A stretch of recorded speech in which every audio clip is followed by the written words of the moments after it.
ไอตุ้ยถือไอ้ที่ตุ้ยคุยไทยอาจจะคืออยู่สองอันนี้คุยไทยอาจจะแบบเอาลง YouTube นะ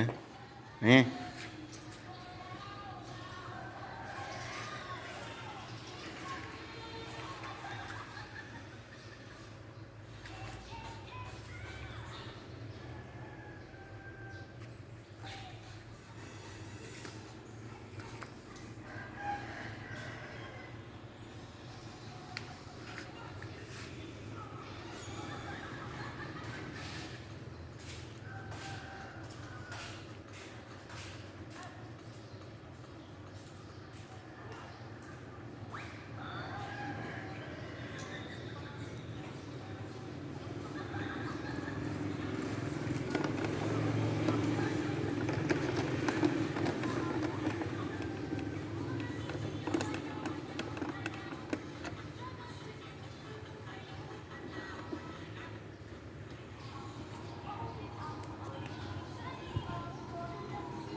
นางรัศมีกำลังมาเขาไอ้น้องนะครับตอนนี้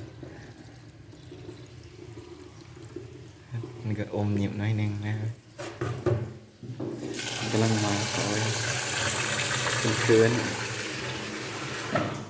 นี่ผลงานเขา